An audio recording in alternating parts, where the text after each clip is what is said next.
Hello, everyone. Willkommen to the Shakespearean Shrew Abroad. I am your Shakespearean Shrew, Karen Feiner, lover of all things bard. And this is a decorum be damned entrance into all things theater, literature, and all the fun stuff in between. Today, I am talking to Amanda Kohutek and Ella Martin, students from the Oklahoma City University and actors in the upcoming production, words are hard today, of Oscar Wilde's Importance of Being Earnest. I mean, I guess it is kind of par for the course for words to be the hard thing when we're talking about Oscar Wilde. But Right. Thank you so much for joining me, Amanda and Ella, or should I say, my Gwendolens. Yes. I'm so excited to talk to both of you. I'm so excited. We're so happy to be here.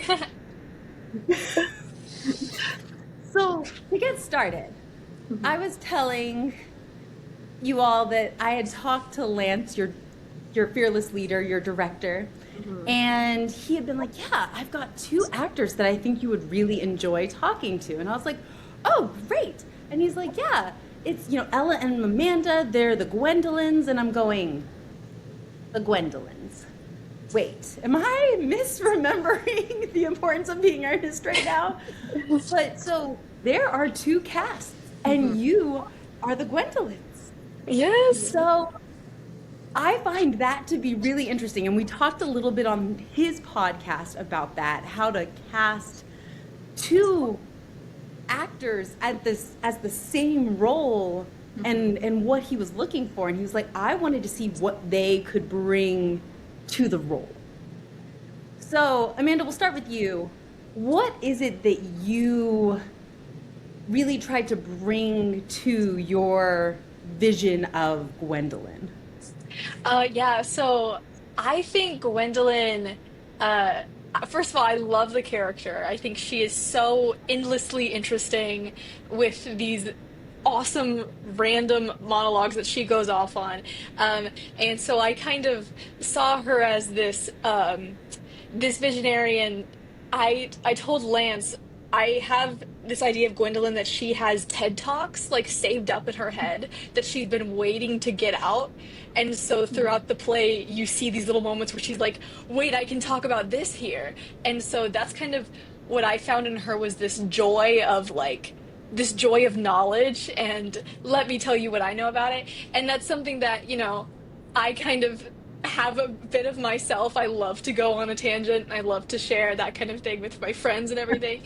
So I felt like when it came to like the callback and everything like that with the show, I really wanted to bring that essence of she loves telling everybody her thoughts, and in a way that's honestly really like heartfelt and sweet.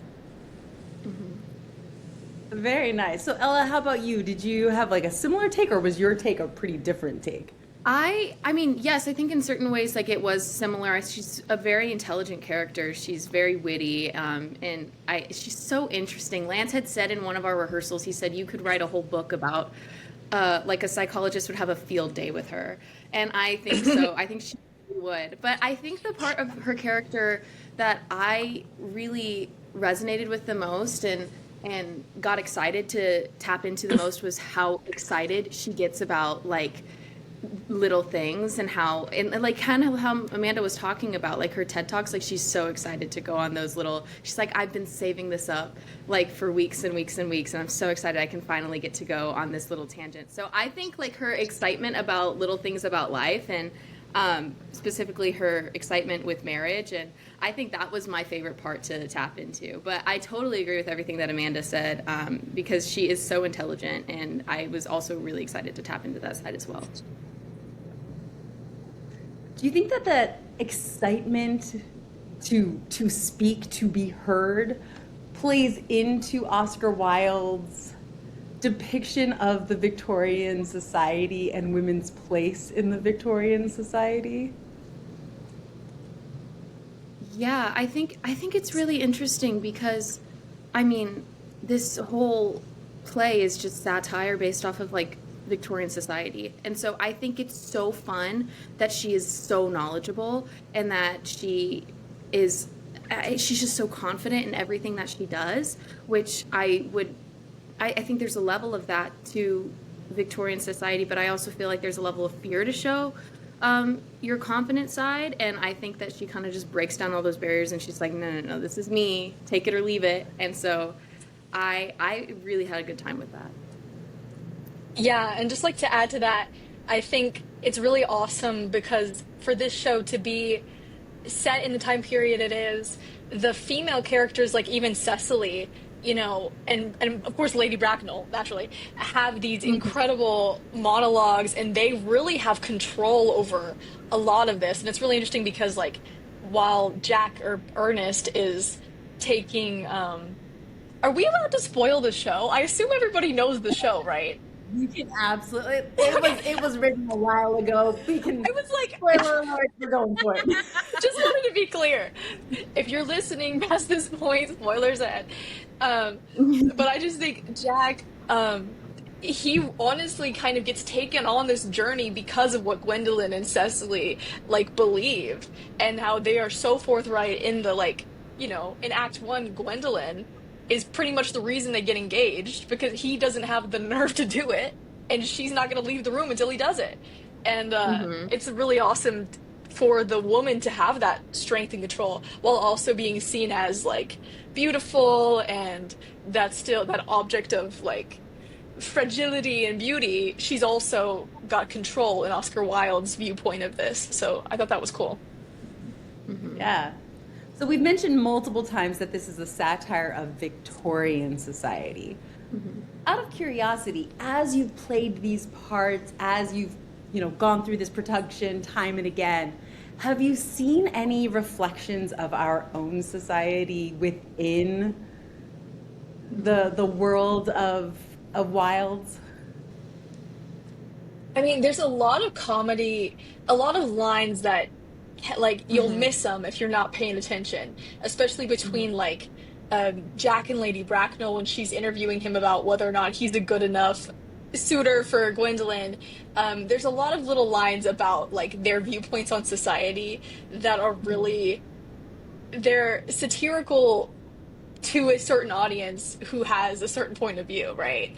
So there's like jokes about, we have a joke about how absurd to talk about the equality of the sexes in Act 3, because, and that's obviously a joke, because we're saying that the men are stronger than us when they've proved throughout the whole play that they are not, and that we are in control of the situation.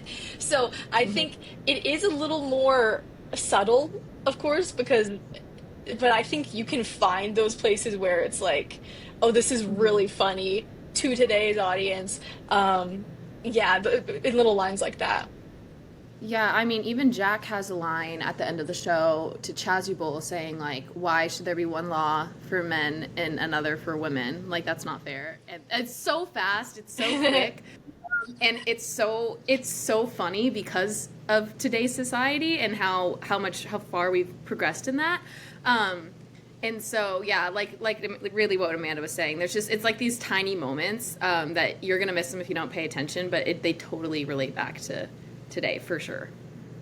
And like literally in Act 1, Lady Bracknell asks Jack his politics, and it's one of the best moments of the show because he has no idea what to say, and so first he says he doesn't have any, and I think that resonates to the audience every time.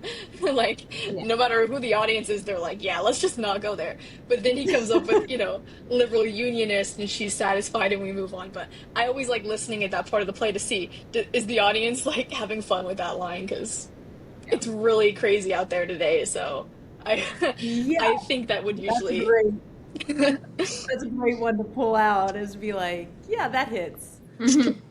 Yes, there's a lot of inequality in terms of women and men kind of showcased in this play, but I think it can also be put on in terms of like the class issues that exist within this play, and then it's an easy jump to the race issues, and so I think that might be part of what gives this play such longevity.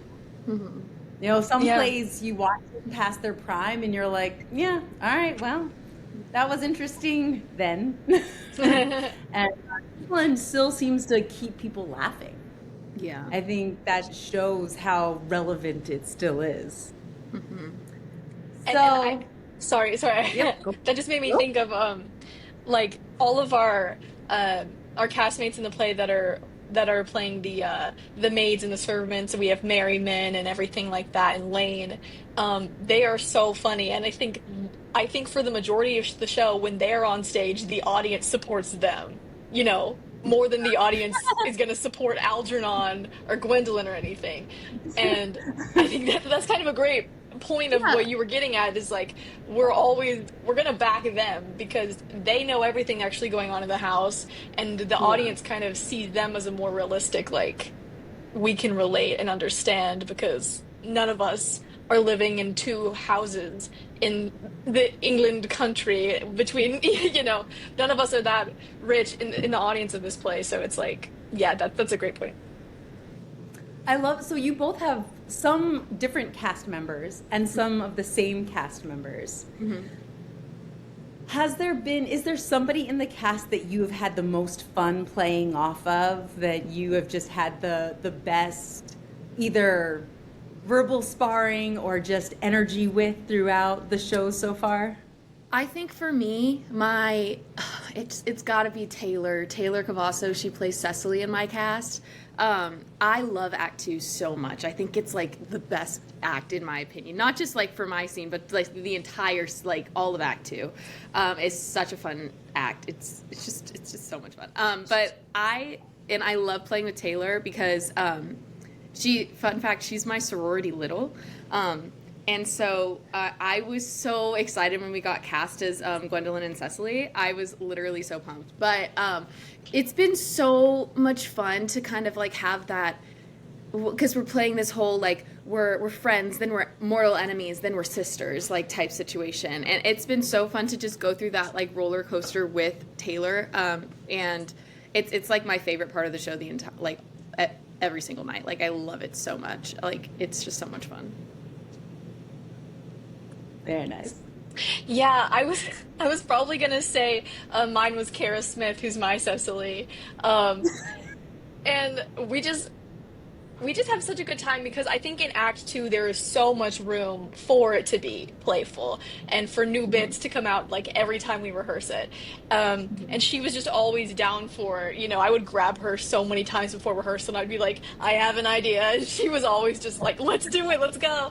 So I think we have a lot of fun with that. And then, even in Act Three, like there's a lot of kind of sitting for Gwendolyn, but she's on stage, and so I know that I can always look at Kara, and we're gonna have something interesting to react off of each other with, and something fun like that. But I mean, I also have a great time with Parker, who plays my Jack in my cast.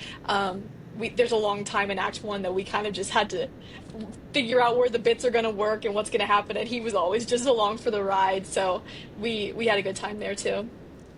What's fun about Act One too with Jack, because my Jack is Ryder Bruton, and there's like solid 2 pages where we're just sitting on a couch and we have to like mimic speak to each other. Without actually really speaking. So we're talking at the lowest of lows of whispers, and we just come up with new stuff to talk about on that couch every single night. And sometimes I can't hear a word he's saying because we're not supposed to be loud, and so then I'm just like responding to something that is not by any means what he said. But it's always a fun moment of the show to just be able to sit down and just actually have a conversation with Jack, and it's always different every single night, which is super exciting. Now we know that you're just ad-libbing in the back. Right? I mean, we keep it to the show. Like he's like, "How was your carriage ride?" And I'm like, "It was good." But we run out of things to talk about, and it gets really interesting, and we're like, "So what?" Like Carriage springs are terrible. Yeah. That was always one of my favorite things when I was researching for a book, like carriages and how they developed and like the different spring systems. So when they were first created, there was no spring system. So riding in a carriage was, basically like flopping around in like a wagon as like a bag of potatoes. But Oh. yeah, so yeah.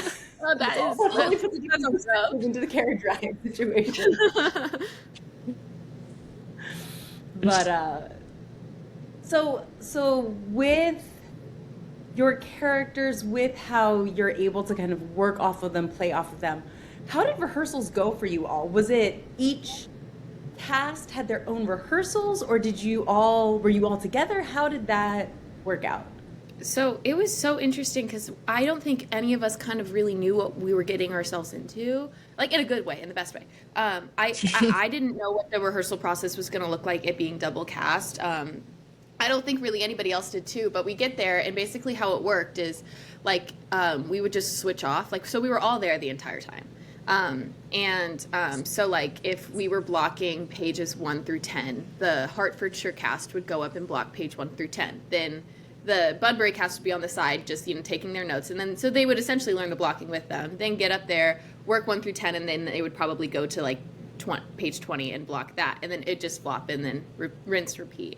But it was definitely, it was a fun new challenge. It's something I've never done before. So it was interesting to kind of navigate that and kind of make the best of our time with having to sit on the sidelines like for half of rehearsals and kind of learning new ways to be productive in that time with not being on your feet the entire time. So there was a lot of note taking. There was a lot of paperwork being done on the sidelines and stuff that I was working on. And I know Amanda was doing the same thing too.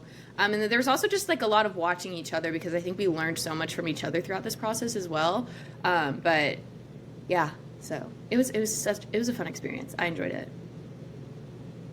Well, that leads me to my next question, which is, were there any moments where you kind of learned from what the choices that the other Gwedolen made, where you were like, oh, that was a good idea, or where you're like, oh, that was interesting, but I'm going to do something different? Are there any places where you made like specific choices based on what you saw?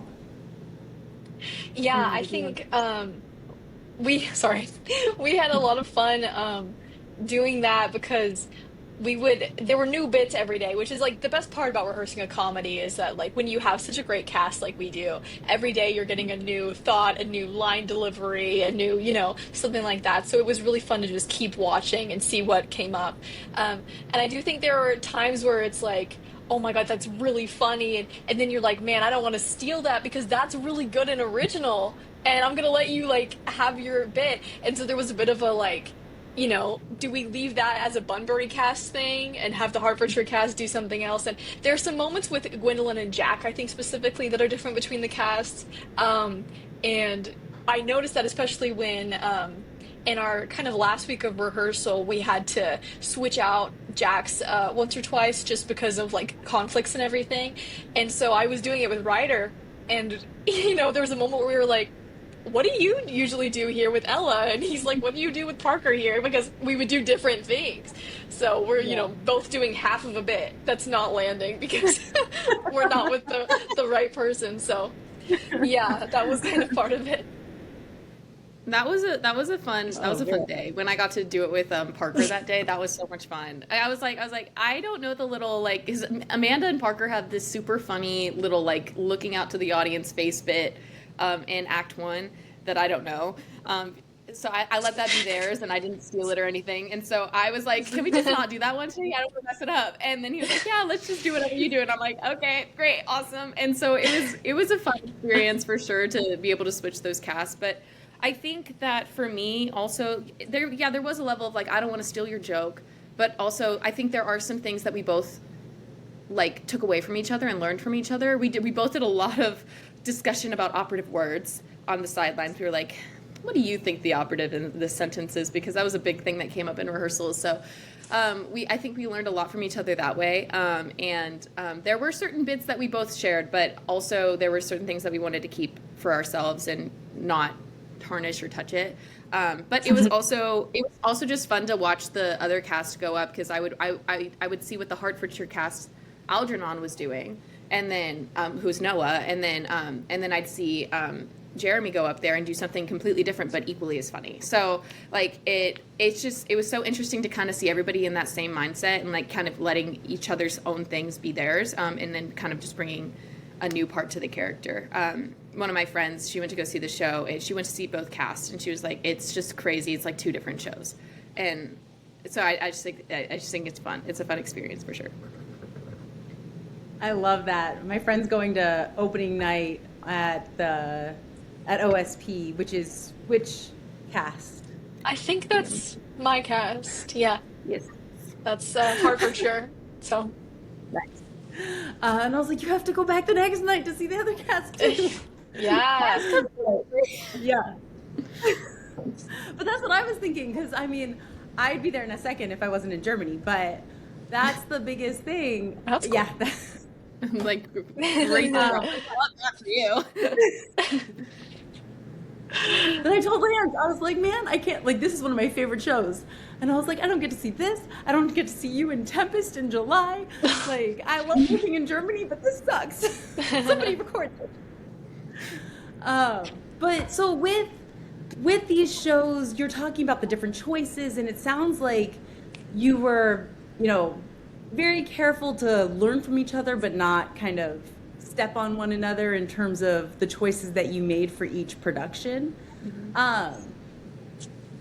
But I guess, did you do any research as you were preparing for the show? Did you do any research in terms of either the play itself, Oscar Wilde, or other productions of The Importance of Being Earnest, like any of the filmed ones? I watched the. Sorry. No, you go ahead. Do you want to go? You mean? No, it's all you, girl. Okay. I watched the National Theater's version of Ernest. It's on YouTube, and it's fabulous and gorgeous and beautiful. And I actually watched that before the callbacks for the show. And I was just trying to get excited and, get some more information about the show. And I really loved it, and I loved their play with it. And I forget the actor's name, but the one who was playing Gwedolen, I already felt like I had a different kind of perspective on the character than she did. And I found that exciting. I was, like, okay, well, that's a great way to play Gwedolen, but she can also be all these different ways. So that's the one I watched majorly.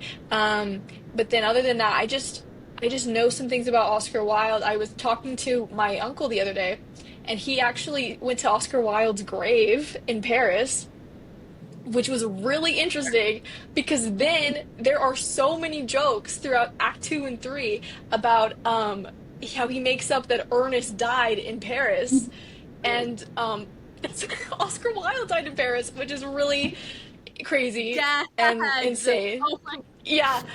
Yeah, but that was just some of the research I did about Oscar Wilde and then the other production. I think I was maybe the exact opposite. I did do research because I had never read the play before. I had never read The Importance of Being Earnest before the callback, and then I found out I think we both found out the morning of the callback that we had it, and I was like, oh, gotta start doing my research. It's just like how timing stuff worked out. I didn't really have a lot of time to read it beforehand. So I read it as fast as I could before the callbacks. I loved it. And I was like, oh my gosh, Gwendolen's a genius. I love her.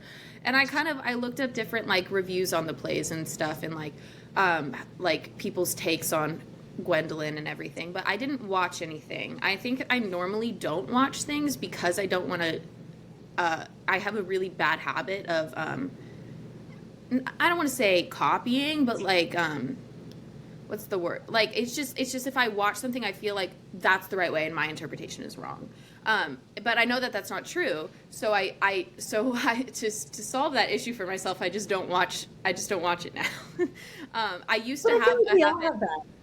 I used to have a habit where I would watch something like years and years ago. I would watch before, and then I'd be like, oh well, whatever I was just doing was obviously wrong because this person did it a different way, which isn't true. It's just a different interpretation. But because of that habit, I've since stopped watching things before auditions. I would be super interested. I know there's a movie. I would be super interested to watch the movie after the run was over. Because it's great.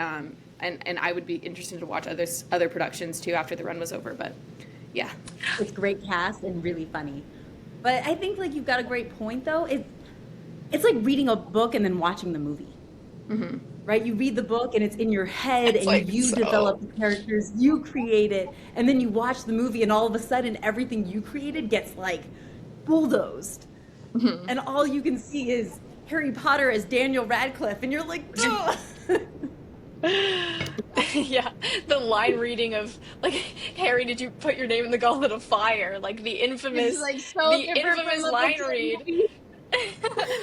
that Dumbledore said calmly.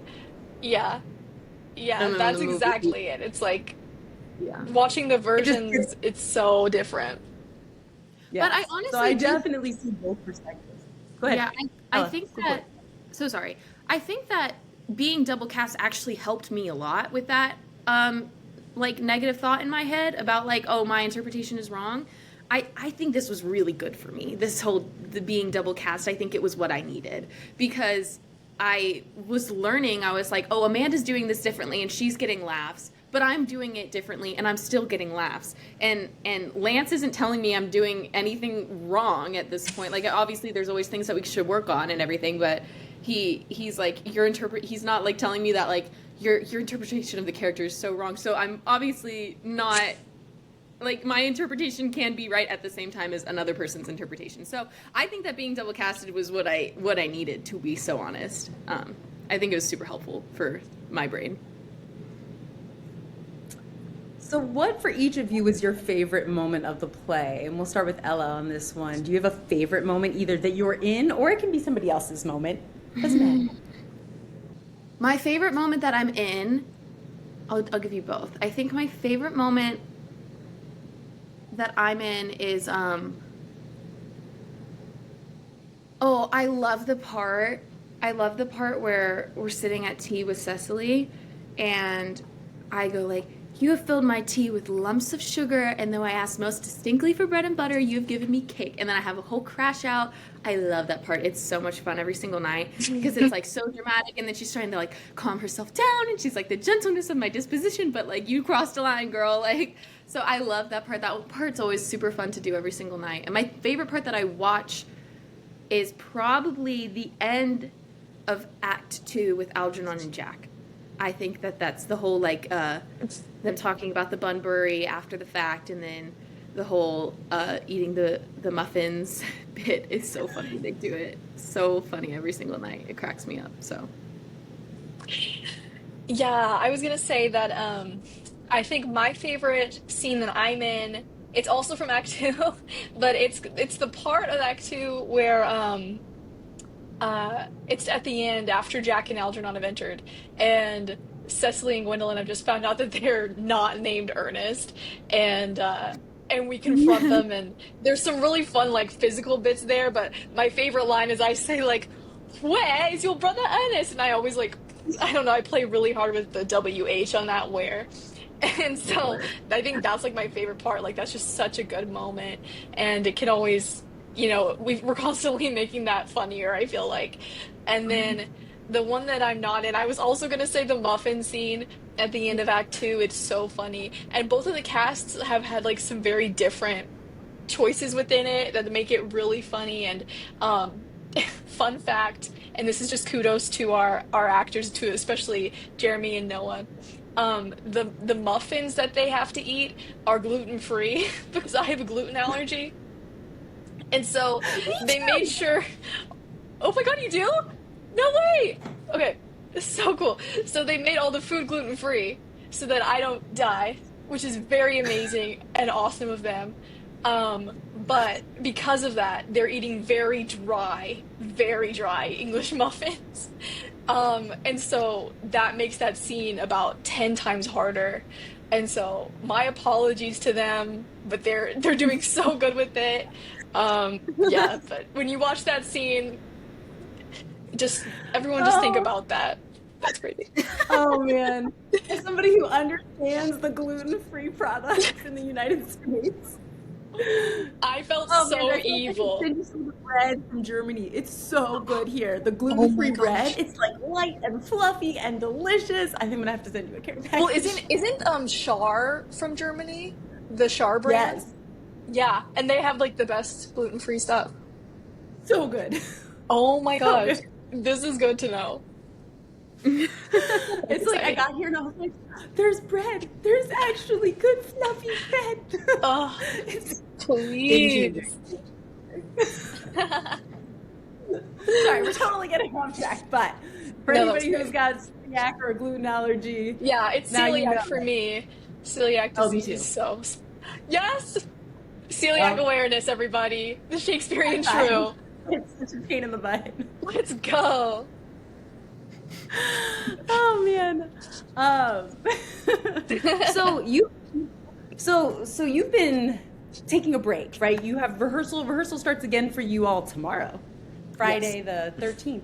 Oh, for anyone superstitious, beware. Oh, for actors,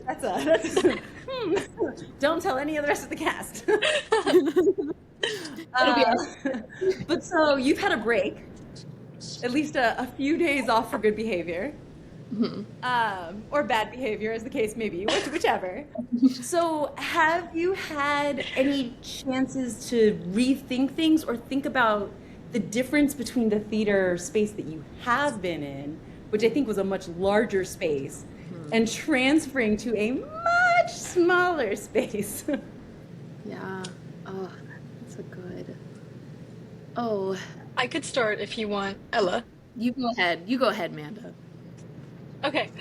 Um, well, I was thinking this kind of during our run. So the theater we were in at OCU, the Berg, it's really kind of an ovalish thrust stage, and so most of the audience is kind of going up in this space, and they put chairs on the side of the stage to try and make it the same shape it's gonna be at OK Shakes.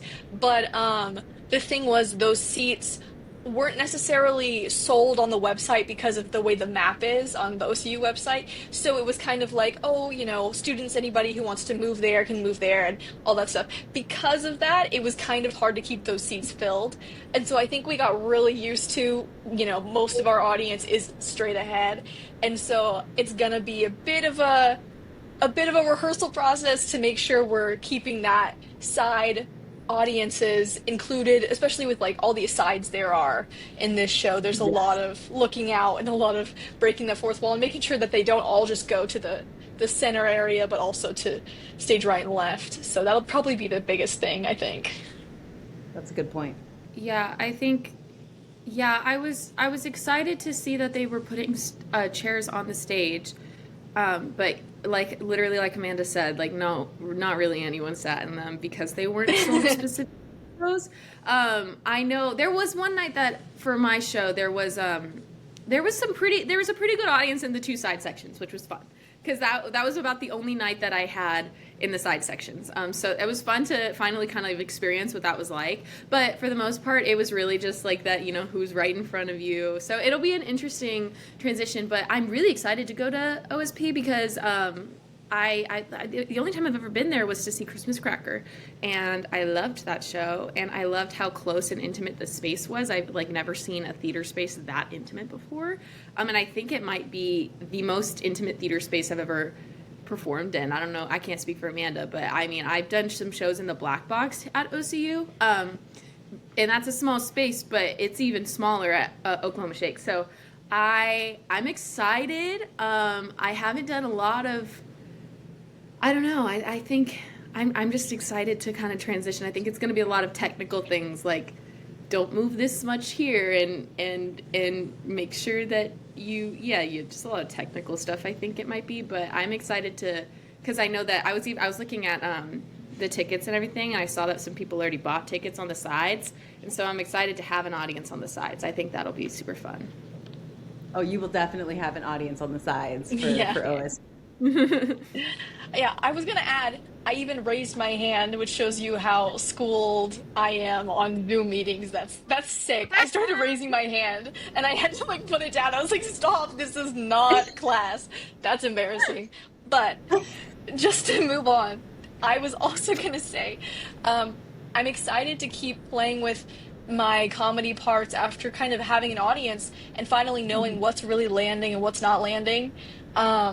and even just hearing from my family, who saw it last weekend, the parts that they thought were so funny, and okay, so that's good. So make sure we keep that bit or we lock that bit in, and then there are parts where I was like, okay, that's not landing at all. And is it me? Is it the text? Is that just not resonating with the audience right now? Because some of that's true. There are some of Gwendolyn's monologues about men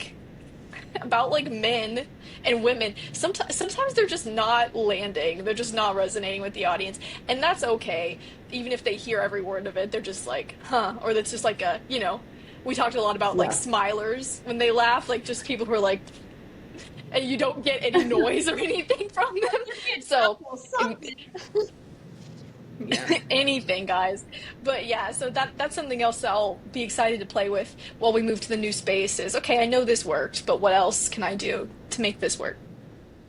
I'm also really excited to do a show in a professional theater setting where people actually pay to see you.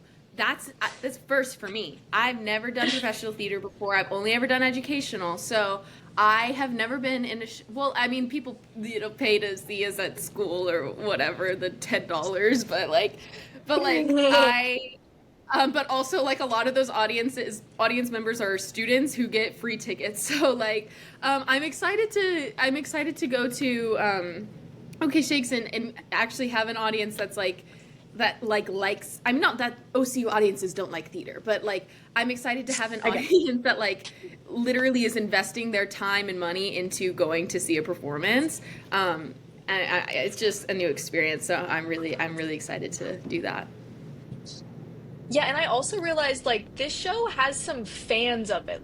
I've heard for some people who, they're like, "Oh, well, you're doing the importance of being earnest. Well, I have to come see that."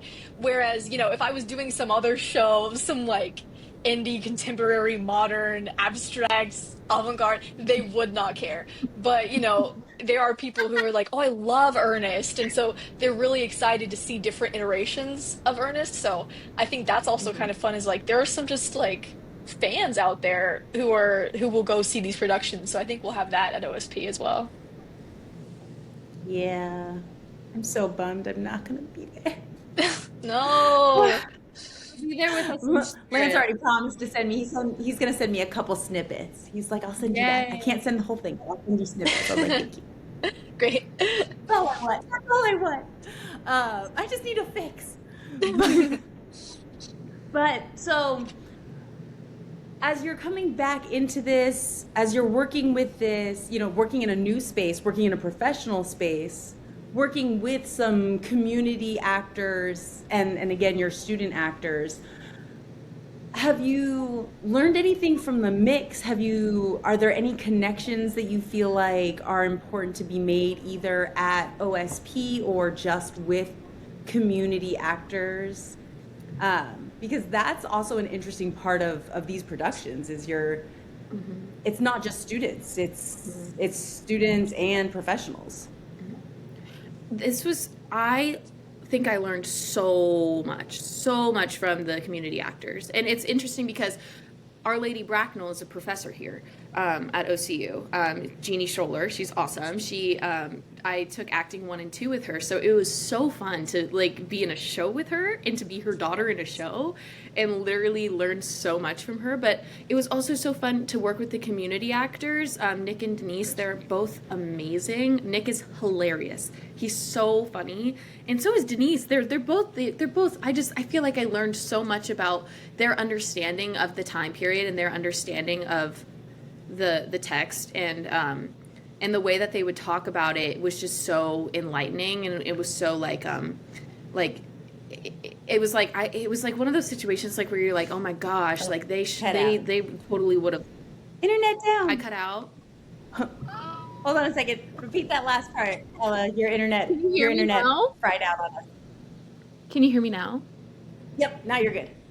Okay, good. I was gonna cry.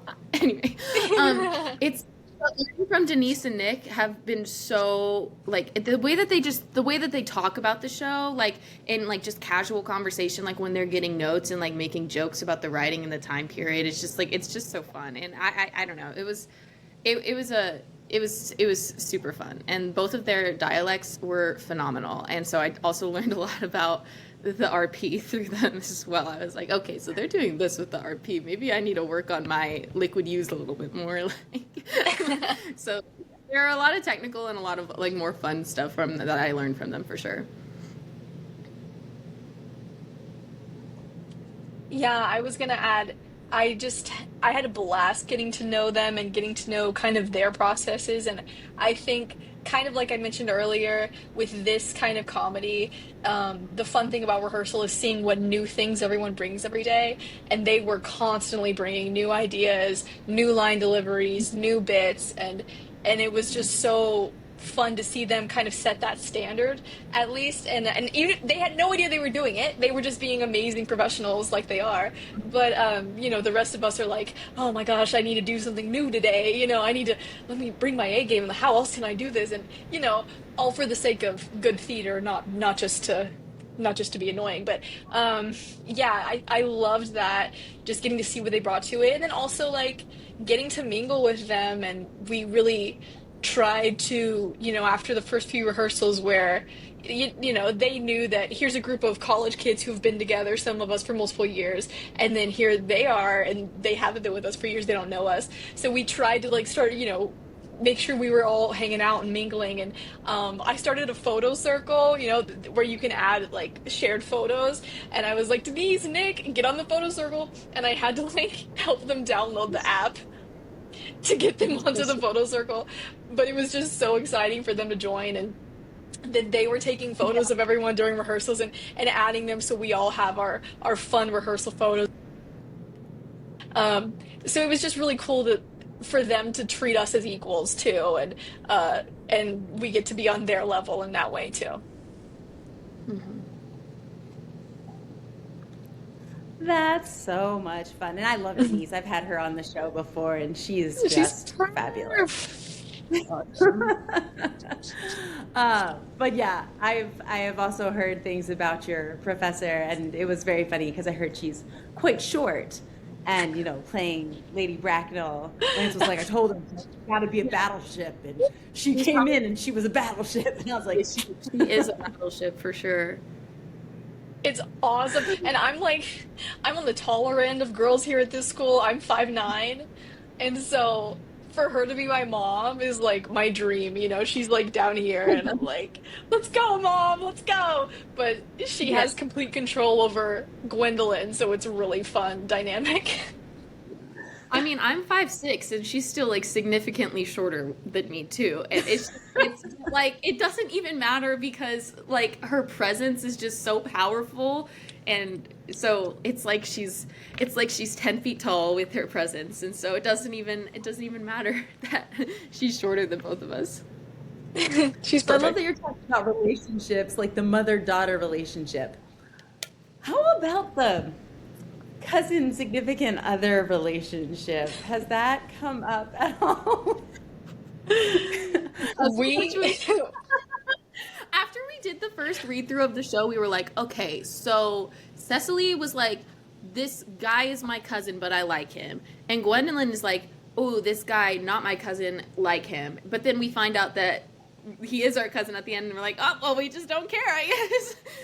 And it was such a fun, because, I mean, like, in today, like, yeah, we, like, let's not do that. Let's not do that. But you have to think about the time period, I guess, and you're like, that happened so much. Like, in that time period, like, marrying cousins was not unheard of. So, it's I think after the end of the show, I asked my parents when they saw it, I was like, what was y'all's favorite part of the show? And they're like, probably when you kissed your cousin. And I was like, great.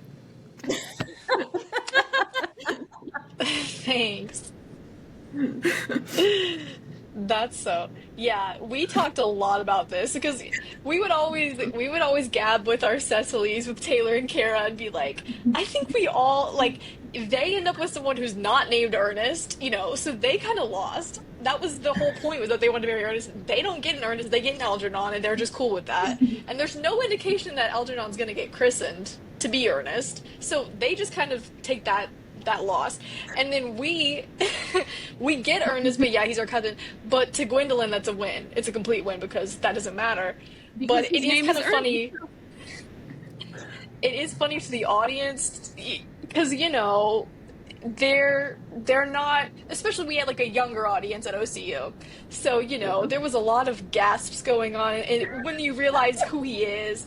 And there's a moment where Denise's character, Miss Prism, tells him that Bracknell is the only person that can tell him who he is. And people at one of my shows, I think it was Saturday night, they were like assuming that we were going to be siblings.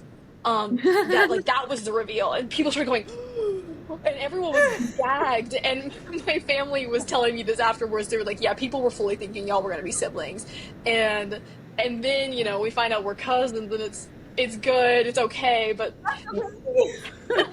the audience was a little scared. It's so silly because in today's society, like, it's just like literally what Amanda was saying. Like, yeah, like today, if it would have been such a different reaction if you're like, oh, I'm in love with this guy. Oh my gosh, but I just found out he's my cousin. That's horrible. That's so bad. If you find out that, like, if you were to find out that, like, right now. But, like, it's so funny that she's like, oh my god, he's my cousin, but his name is still Ernest, so yay. I know, it is really funny how things have changed, depending on which state you're in, I guess. But well, and also like I was telling Ella, I was like, if we didn't establish Algernon and Gwendolen's relationship as cousins beforehand, maybe it'd be like, I still think it's a little bit funny because we established them as cousins in a way that's like never gonna go any way towards romance.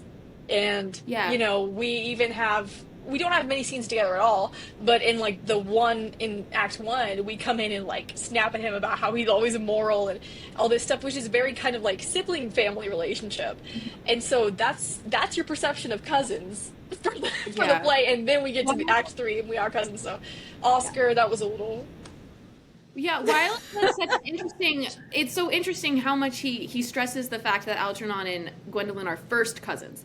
Like, it's such a big point in the show. Like, such a big point. Like when Jack is like, oh, why can't I marry Gwendolen? And he's like, well, that's my first cousin. You need my approval. Like, that's my first cousin. And then, like, the big thing, like Amanda was saying, like, it's very much a sibling relationship. And, it's such interesting writing that Wilde was like, let me stress so much on the fact that Algernon and Gwendolen are first cousins. And then let's make Jack and Gwendolen first cousins, and they still get together, so it's so interesting. Well, and I think a big part of that is talking about and making fun of the ruling class and the upper class who were constantly marrying one another in order to maintain their wealth and their bloodlines, which didn't end well for the bloodlines. But I think that is part of the dig that Wilde is making, to be like, oh yeah, like you're totally fine with that. Like you're so excited that he's well off and he's your cousin and has a name that's good because it's yours. And you're just like, oh. Yeah. Well, and it's kind of funny because when you look at the play as a whole, for most of the play, when you find out that Jack was found, you kind of assume that he might be from a lower class family. Like he might have been born of a family that wasn't super high class. You don't know. And so at least like that was my first assumption when you're reading it. And then the twist that he ends up being not just from this high class family, but from that high class family that you've been watching, is just really funny. It's like, yeah, even if they try, they end up marrying each other like within this high class society. So that's funny. Well put, Amanda. There's no escape from marrying your cousin. Yeah, you just end up doing it no matter what. Oh, man. So, I don't want to ask this question because it's kind of... we might skip it. I'm trying to decide. Do we want to talk about... Just do it, and then cut it if we have to. Yeah. I'm like, I don't want to be a downer, but I'm just like, ugh. All right. So... what do you all think about the current socio-political state of the world and how it has affected you all as actors and what you want to do professionally. Well, right now it's really scary. We just did presentations. I'm in one of my on-camera classes, and we did presentations about the state of the world. I researched this guy. His name's Producer Patrick. He's great. He posts a lot of valuable information on his Instagram and on his social media, and it's so interesting to see how the current state of the world is affecting the industry, and how it's kind of like really, really sad how that's happening too. Like AI is like at its highest, or it is probably just going to keep growing, which is horrible, and it's so sad. But then there's been like thousands of people being laid off of work because AI is just doing it for them. And so I think while that's really sad and depressing, and really it's just hard to think in terms of hope when you hear things like that, especially in this industry that's so focused on creativity and like human value to it. But I think that having these conversations, honestly, is there is a sense of hope to it, because I think a lot of artists, more than the people who believe in AI, I think artists believe that it has no place in this business, and that's why we continue to tell stories, so that way we can hopefully maybe solve these issues that are not just with AI, but like with literally everything, political issues and the state of the world. Like, it's just in a horrible place right now, but hopefully storytelling can help that, if that makes any sense. Oh, okay. So I am going to, I hate to do this to you, Ella, but you broke up pretty badly. So I will give you a second to recollect and let Amanda talk, but then if you don't mind, I'm gonna make you say that again, because we kind of lost you from you talking about the guy you researched, and I didn't even get his name, and I was like, damn it. So I was hoping that you'd come back in, but you didn't come back in until the very end. So I think what we're gonna do is let Amanda tell us her aspects, and then we'll come back to you, and hopefully your internet will have stabilized by then. Sounds good. Yeah. This question is really, it's a lot, but I have a lot of opinions about it, and that's a whole nother podcast that we could do. But and Ellen and I talk about this a lot, which I don't think we've even said this before. We're best friends. She literally lives above me right now. That's her floor and my ceiling. And that's your below my floor. Yeah. Yeah. So, and we talk about this all the time because the world is really scary right now, and every day you look up, you open your phone and you see a new headline that's just kind of awful and terrifying. And I'm worried for a lot of really close friends of mine who are specifically being targeted by things going on in this country. And so to have a place like the theater where you can come and be yourself and do these really hilarious over the top characters and things, I think we all need that. I think we need the joy, and then we also need to allow everybody to show up exactly as they are. And I think even with theater as a whole, when you go see a show, and this is another opinion, when you go see a show, you're supporting everybody on that stage, whether or not you support them, their political views, or their what you want to call lifestyle or whatever. You are supporting them. And so any way I think that we can lift up voices that aren't being heard or that need to be heard is great.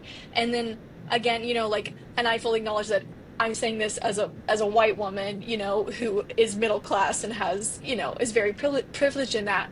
But as an artist, we want to make sure that we're still bringing the joy, that we're bringing people together, and that we're telling stories that need to be told. And I don't think art has to lose any importance in a time like this where there's so much that is important going on that's really scary. Sometimes people are like, well, do a job that matters or something like that. But theater will always matter. And I think along the lines of the AI discussion as well, you can't ever create the feeling that you get when you have real people creating art in front of you in a theater live. That's something special to hold on to, and I think it makes you love humanity more, which is what we need today. Well Okay, said. I'll give Thanks. this another go. Can you hear me? Okay, You good. can. Yeah, I think in today, it's very similar to what Amanda said. I think today it's really scary looking at the world right now and the state of the world and the amount of division that's going on in the world and the amount of hate that's going on in the world. And I think that there's never a reason to hate so much. I think there's always like it's hating is so negative. Why do that when you can just love everyone and just be nice and have a good life and world peace, love world. Anyway, not the point. But the guy that I didn't in my on-camera class, we did research on different people in the industry and how they're impacting actors nowadays. And I did a lot of research on this guy named producer Patrick, and he posts a lot about different headlines that are going on in the industry that are really, really scary to hear, specifically with like AI is a big one right now, with how much AI is growing, and thousands of people are losing their jobs because of it. And people just honestly think it's just convenient and it saves money, but it's destroying our planet, and we're not taking that into consideration. It's also destroying art. It's destroying creativity and that human aspect that I'm not paying to see Tilly Norwood. I'm paying to see human creativity, and I'm paying to see human art.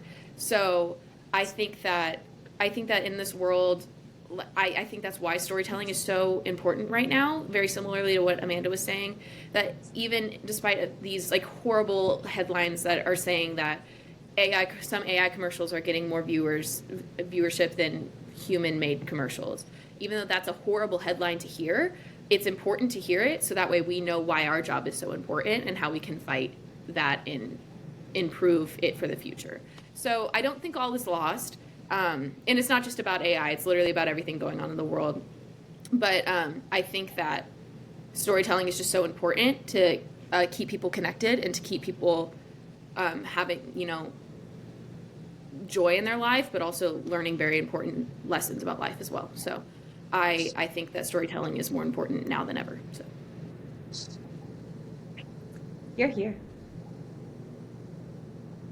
So, what advice would you give? If you could give any advice to people either who are considering going into acting, who, want to pursue the arts even though it's a crazy world and we're all just trying to live in it, what would you tell them in terms of advice? I would say do it. I know that's not horrible advice. It's not horrible advice, do it, but it's hard advice to hear. It's scary. My sister, I love her. I love my sister. She's a nursing major. We're very different people. And she's a nurse, or she's graduated. She's a nurse now. And she loves what she's doing. She loves it so much, and she now has like financial security, which is awesome, and that's amazing. Good for her. And it's hard to know that I picked a path that is never going to grant me that, which is okay because I'm doing what I love. And I think, learning how to live, doing what you love is going to lead you to a more fulfilled life than doing something you hate that's just going to pay the bills.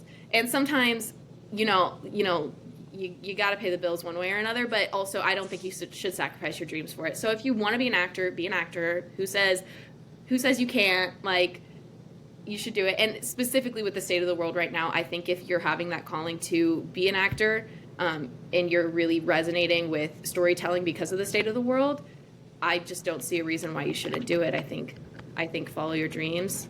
It's a very brave, courageous thing to do, to kind of step into this very, very difficult, judgmental, can at times very taxing field. But I think that it's worth it when you see the look on people's faces when you tell a story that they needed to hear that day, or when you make them laugh. Like, even with doing Earnest, like, it's a very silly show, and sometimes people aren't going to connect everything to the world now, but regardless, they're going to leave, and they're going to go into the show having a good time and laughing, and maybe they had a horrible day, and maybe that made their day a little bit better. So I think when you think about the impact that we have, and if you really love it, I don't think that there's a reason why you shouldn't do it if you really love it. So I just say do it. Yeah, and I agree with Ella, and I also would say there isn't one path to being an actor, and that's probably been said a lot, but it's really, really true. And I know some fabulous actors who didn't get a chance to do theater until the end of high school or after high school, or there are so many successful people who have never gotten any kind of education in theater, but they just love it and they practice their craft on their own, or they go to community theater. And just because you haven't followed the path that you think the most successful actor did doesn't mean that you can't achieve it. And also, sometimes you do all the right things and the success doesn't come to you. And I mean, I had that. I've wanted to act since I can remember, like when I was like 4 years old. I wanted to be an actress, and I, have really worked on it all through elementary school and then junior high. And in high school, I kind of hit a slump of I was not getting cast in anything, which sounds like, oh, boo-hoo, you're not cast in your freshman musical, but it was a big deal to me. We had a really great theater program, and I wasn't getting cast, and I worked endlessly for it. And I finally, got some good roles my senior year, and then got into OCU, and, getting into OCU changed my life because I just wanted to act, and I finally got to go do it. And even then, it's not easy. This is the biggest role I've ever done at OCU. I've only done one show before this, and that's just to show that there isn't a right path to becoming a lead in a main stage. And, some people will get something before you do, and that doesn't mean that they're better than you. It doesn't mean that you're not doing the right thing. It's just the way the cards fall or whatever. And it's the same way for all of your favorite actors and actresses. No matter how famous they seem, they've all had very different paths and lots of struggles that way. And so I think, like, listening to those stories, like we've listened to podcasts in my screenwriting class, and we've listened to a bunch of different ones, but we listened to one by Issa Rae, and she was telling her path to, like, getting into theater. And then we recently listened to Phoebe Waller-Bridge talking about her path to, like, making Fleabag and all of that stuff. And they had completely different stories and all that stuff, but are all these awesome singular forms of success. So, don't define yourself by someone else's version of success. Make your own. I also think, just Great to add on advice. to that very, very quickly, I think that my mantra recently, I think I saw it on TikTok, it's like one of those, like, affirmations, and then I just kind of stuck with it. And both me and Amanda were kind of like, keeping this in mind during, like, callbacks and auditions and everything, because it can be a tough time when you're like, oh, that might have been my last show at OCU and I'll never know. Like, but we've kind of been keeping the mantra in mind that whatever's meant for me will find me. Whatever I'm supposed to be doing will happen. And so to just make sure that you keep doing what you're supposed to be doing. Make sure you keep working hard, keep learning. You can never learn enough. You can always keep learning, and you can always keep trying. But if you didn't get a certain project, if you didn't book a certain play, then it wasn't meant for you, and then something else was. So that's been really helpful for me to hear, specifically now that we know that we're going to go into post-grad life here soon, which is scary. But, having that idea that, if I didn't book this short film, then that one wasn't meant for me, and the one that is meant for me will come find me soon. So just having that mantra has been super helpful to me. I love it. That's great advice. Thank you both so much. I have to ask, because I can't, there's streamers in the background of your shot, Ella. Was it just your 22nd birthday? It was my 22nd birthday on Monday. Happy birthday! Yes! Thank you. Thanks. I didn't now take it down. I was like, it looks like a 22. My parents, when they came to go see the show, I was at work one morning before I had to come back and go to the do the matinee. I came home from work and they were dropping off groceries at my apartment, so I had given them my key. And I come in and my room's just decorated. They just decorated the whole room for me, and I was like, oh, "That's so sweet." And I wasn't planning on decorating anything, so it was really sweet of them to do that. That's really nice. Well, happy birthday. Thank you. Everybody, for her birthday, you have to go see The Importance of Being Earnest. So you might have to go see it twice so you can see both casts. It would make me It opens up February 19th and it runs through until March 1st. Sundays are matinees. Every other day is in the evening. And it's going to be 2 very different, amazing shows. So again, it's really nice. So you might as well see it twice. Yes. Thank you both so much for being on the podcast with me. I appreciate it more than I can say. And I am so sad that I can't see it, but I'm so excited for the clips that Lance has promised me. Yes. Clips, yes. But everybody, just remember, all the world's a stage, and you too can be a shrew. Bye.